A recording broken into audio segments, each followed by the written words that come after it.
welcome to the Fluent and Floridian podcast brought to you by SalterMitchell Public Relations. I'm Heidi Otway, the president of SalterMitchell PR, and this is our 100th episode. Special time of the year for us because April, you're celebrating 25 years in business after founding our firm. I can't believe it. I can't believe it either. Man, how time flies. Time flies. It sure does. And who would have thought that when you started the podcast, what was it, in 2017? That's when podcasting was really beginning to take off, and had no idea we'd make it to 100 episodes, but here we are. Here we are. And in this episode, we're really going to be diving in to talk about April and her storied history as a Floridian and an entrepreneur, and actually one of my dearest friends and my mentor. So let's dive in and let's not do cry. it. And let's not cry. Let's try not to cry because I ugly cry.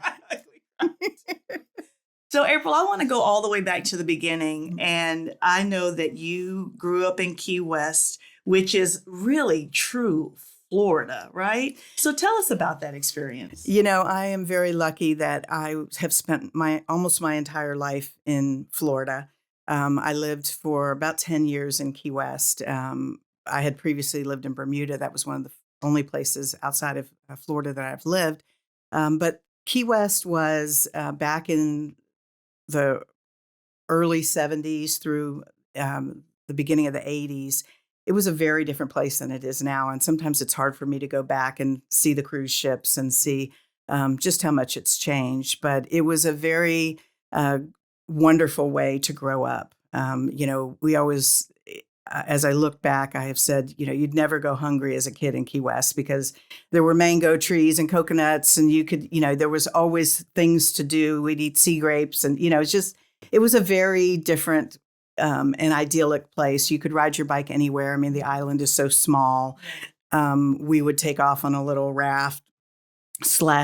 I think it was actually the packing to a refrigerator that we turned into. It was styrofoam, very bad environmentally. Would never do it today. But it was like a little boat, and we would use that little boat, and off we would go, trailing styrofoam behind us. But we could go fishing, or we could, go crabbing or whatever we wanted around the mangroves. And it was completely safe. And my parents had no idea where we were all day long. They just, knew we were okay. And, we lived my dad was in the Navy. So we lived in Navy bases. And actually, I've lived in every Navy installation in Key West. And I think there's 5 of them. So, but Key West was a very different place then. And it's a joy to return always, no matter how much it's changed. Yeah. Now, were you a very talkative child? Because most folks who work in public relations or communications, we were very, communicative at an early age. Well, they put on your report card, talks too much. Yes, that was me too. Hey, that's because they didn't like girls talking. They only, at that time, it was let the boys talk. But yeah, of course. Yeah. So then when you left Key West, you made your way all the way north to Florida State University. I had never been to Tallahassee. I enrolled at Florida State because my sister had gone here.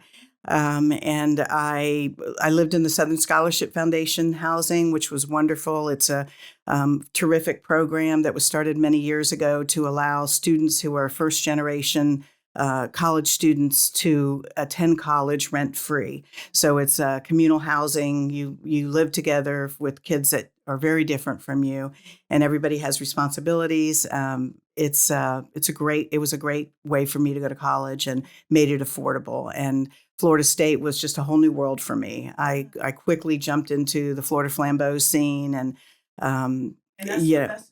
that was a student newspaper, and so hung out with very interesting, cool people, got to interview amazing, Dr. Ruth, if anyone remembers who Dr. Ruth was. She was totally fun. Yeah. Bo Diddley, hung out with Bo Diddley all day one day, and, just got some really incredible experiences and met some lifelong friends. Good. And then when you graduated, what was your first big job? My first job was at the Teachers Union, actually, the Education Association. And then I jumped over to MGT of America, which is management consulting, but always in the communication space. At MGT, I did survey research and ran their survey research department because I had done that in college as as a part-time job. Mhm. You never know where those part-time jobs are going to Right. lead. I Yeah. actually worked for someone who is now one of my dearest friends, Annalise Oppenheim, Yeah. when I was at FSU. And so it gave me a great foundation for communications research and strategy. Yeah. And I'm happy that I've been able to kind of thread that through my entire career. Yeah. And then you went to become a public servant working in state government. Yes, when Lawton Chiles was running, I just was infatuated with him. I thought he was such a wonderful public servant, such a great example of what government should be. And so when he was running for office, I jumped into the campaign. They wound up throwing me into all kinds of interesting situations. And from there, I joined the administration and was fortunate. I was kind of either I couldn't keep a job or I was the go-to communicator. They sent me all over. I worked in, Department of Health, which at the time it was called HRS. I worked Department of Commerce, Department of Environmental Protection, the Lieutenant Governor's office, and then the Governor's office. So it was a whirlwind 8 years, and it was the best experience of my life. And that's where I first met you. I was a cub reporter Right. in I the remember. Capitol Press Yes. Corps, and I was sent to go do interviews You and with Lisa Governor Hall. Lawton Chiles. Yeah, Lisa Hall would send me over to do the interviews, and I'll never forget my very first interview with Governor Lawton Chiles. It was around agriculture, Mhm. and the farmers brought in a big box of fresh corn. And I'm standing there with my videographer, and someone said, "Governor, bite the corn." And he literally picked the corn out of the box, That's my shoved guy. it down, and he bit it raw, fresh corn. I'm like 22 years old. I'm like, what is going on? That's our guy. That's my And it governor. He was and amazing. He was amazing. And every time, we would engage, I would either have to call you because we didn't have cell phones. We didn't have beepers. And all Right. those I did. things, I right? was I tied think to you my might beeper. had a beeper. Right. And so it was just really good. And that's how I really came to know you. And Yeah. it's like April.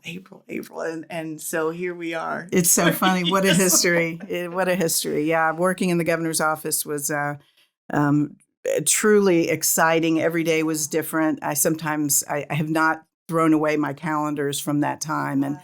I look at my notes because it was, a little planner that you could make notes every day. And whatever I had planned to do that day was not what I did that day. It was Exactly. always, interesting, difficult problems to work on and lots of amazingly talented people. Yeah. So then after losing Governor Chiles, which impacted us tremendously, Mhm. you having worked with him, me having to be that reporter Mhm. to come and tell that, tragic story around the Mhm. world, Mhm. you set out to do something different. So let's talk about that. Well, once you leave the governor's office, it's hard to figure out what you want to do after that. I mean, it's hard to top that. And so I looked around Tallahassee and couldn't find a job that was the right job for me. And I decided to open my own firm. So I opened it up with me and an intern who joined me who had worked for me in the governor's office. And we won our first contract. And I about had a panic attack thinking, how am I possibly going to do all the work I've promised to do? And deliverables are due in 2 weeks. So that's how that was my first big contract, was Buckle Up, Florida. And it was a great big contract for somebody just starting their firm. So it was a great start and the first of many wonderful clients and causes that I was able to work for. Yeah. So what are you most proud of? I mean, thinking back to we had Hurley Communications Group, and then you launched another company. So Yeah. this is not your only business. I mean, you got a couple of businesses out there. So let's Yeah. talk about kind of the little bit of the evolution a little bit. Well, I think that's the joy of being in business and being able to kind of set your own course, is that you can move and change with the times. Yeah. I was fortunate.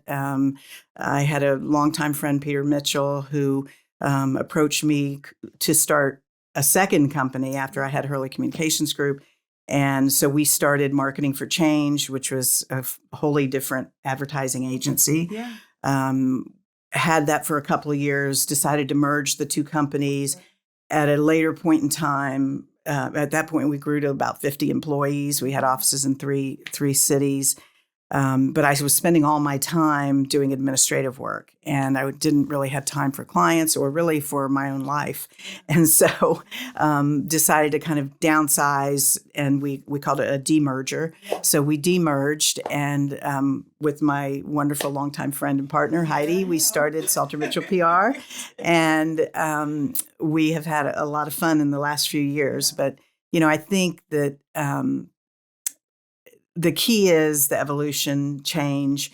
I started real estate as a hobby about, 12 years ago, just after the Great Recession, when real estate prices were way down. I bought a couple of properties, and I just fell in love with that business as well. I do feel like I'm the cat who got lucky and has 9 lives. I have all these different interests, and so I really enjoy doing the real estate as well as SalterMitchell PR. Yeah. So. And, I've been with you for 20 years, and I've learned so much about, just business and life. And, both of us raised our families. That's right. Within the company. And, we've also been able to pivot and just look ahead to what is going to impact us, and how do we position the company so that we can continue to grow and serve our clients. And so for those who are listening, you have all this wealth of knowledge with different industries, different clientele, from the CEO to the marketing director. As people are listening into this conversation and wondering, I'm just getting started, or I'm ready to accelerate my company. You, as a businesswoman, founder, entrepreneur, what would be your best advice to them as they're thinking through how to navigate, especially these times where we're having so many things that are disrupting the way we do business, from AI to remote working to just the climate of our country? I think we have to change the frame on that a little bit. I think that the goal for any well-lived life is to continue learning, is to continue evolving, to continue to learn new things, to not begrudgingly go along with the change, but to embrace it and to lead it, and to say, I don't know much about this, but I want to learn everything I can. Tell me more, tell me more, tell me more. And I think that's what I've enjoyed the most, because, for example, there are things I take from my real estate business that are directly applicable to our PR business. Things from PR obviously are helping me with vacation rentals and so forth. But I think that the overall mentality of how can I learn more today so I can be better prepared for tomorrow? What do I need to keep doing? And whether that's listening to master classes, I listen to tons of podcasts. My husband, of course, tells me, put your phone down. But I'm always listening and learning and trying to take on new interests, because I think that's what keeps you happy. That's what keeps you alive. It opens doors for you, And the other thing I think is I have really enjoyed the people that I've worked with, the people I've met along the way. And when you really listen to people and you kind of really learn their story, you're able to both connect with them and connect them to other people, because really being present with people and kind of just being where they're at, it allows you to say, gosh, you should really get to know so-and-so. They're going to, you two ought to get together, because the more that you can give out of that karma into the world, I believe, the more it comes back to you. So, the number of referrals that I've gotten from people who I just met, I was on a cruise a couple months ago, and I met somebody on the cruise ship who just rented a month and a half with me at the beach. Wow. So, it's like you never know where connections are going to lead. Exactly. And just, I think, being open to them and not being afraid, it's a scary, the whole life is scary, taking chances is scary. Trying to make payroll is scary. There's a lot of things in life that are challenging. And I think we just have to put one foot in front of the other and have courage and say, I'm going to figure it out. If I can't figure it out, I'm going to ask somebody and they'll help me. One of the things I think I learned early on is I say to people, I really need your help.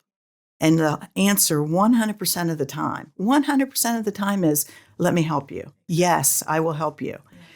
So use that on the next time you call and you need help from the bank or credit union Right. or credit card company or whatever. Yeah. Can you help me? The answer will be yes. Yes, yeah. I've learned so many lifelong nuggets from you in our time together. And, the help one, I mean, as I was growing as a community leader and as a businesswoman, Right.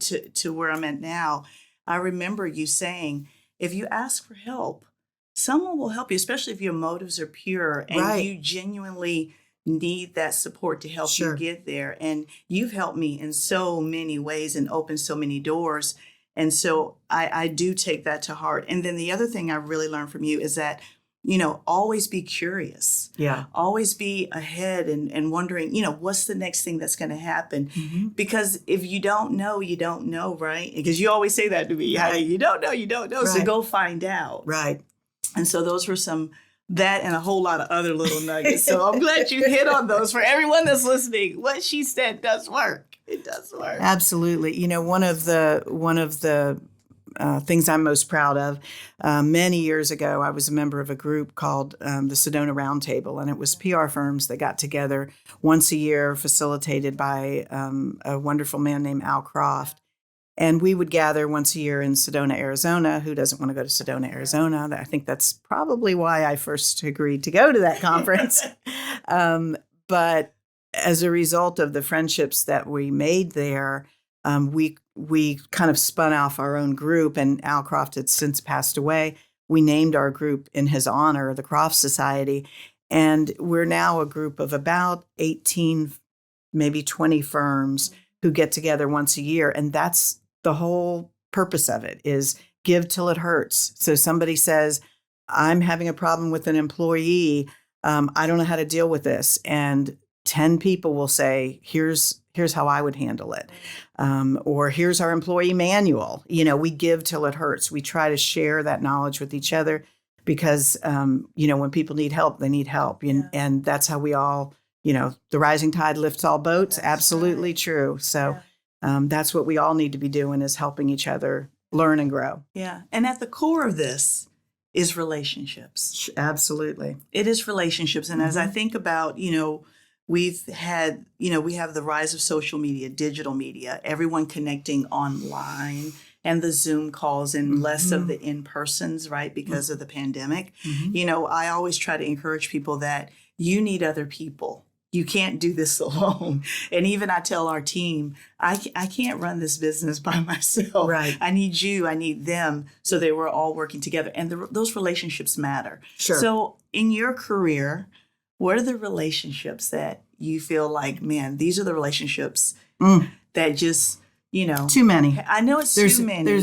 There's too many for me to really say that, but there and I'm not going to ugly cry, so I'm not going to do that. We said we're not going to cry. We're not going to do that. We're not going to But I do think, the key is being there for people, and just really trying to do everything you can. When someone asks, you say yes. And, because they'll do it 100-fold for you. Exactly. And that's just how we all get better. Yeah, that's currency. That's gold. Relationships matter. Yeah. Yeah. And it's not just about business. I know, exactly. It's about life. It is. It is. Yeah. Because our clients are not just our clients. Fact. They're not just our clients. We said we weren't gonna cry, and here we are. Boo-hoo-hoo.